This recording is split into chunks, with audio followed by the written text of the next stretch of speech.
Hello and welcome to another edition of English Vocabulary Matters.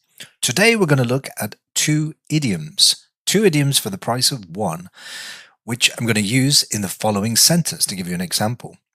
On his first day of work, John felt like a fish out of water until his colleagues showed him the ropes.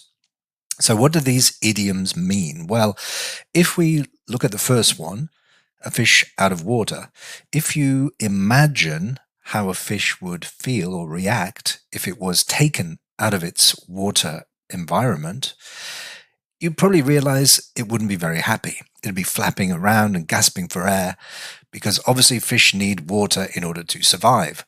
So that's where this idiom gets its metaphorical meaning. If you ever find yourself in a situation where you feel uncomfortable or anxious, your environment perhaps has changed, just like in the example when you start a new job, you have to learn who all the people are, your new colleagues, procedures of how to do things, where things are actually located.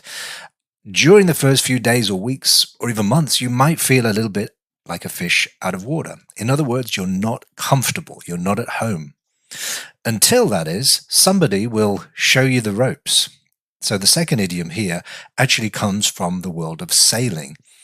In the past, when ships were powered by sails and the wind, they used to have many different sails with many different ropes for controlling the sails.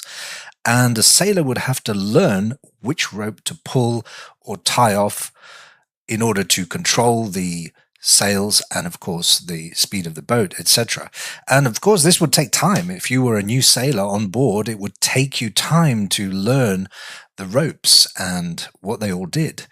So therefore we use this idiom in situations like when you start a new job and you have to learn a lot of things. You have to take on a lot of new information quickly. And it's always good to have somebody who can show you the ropes, somebody like a colleague who's more experienced and they know how everything works, and they can give you, all of the information that you may need in order to get up to speed. This process is often called onboarding, to use modern terminology, but I like the idiom.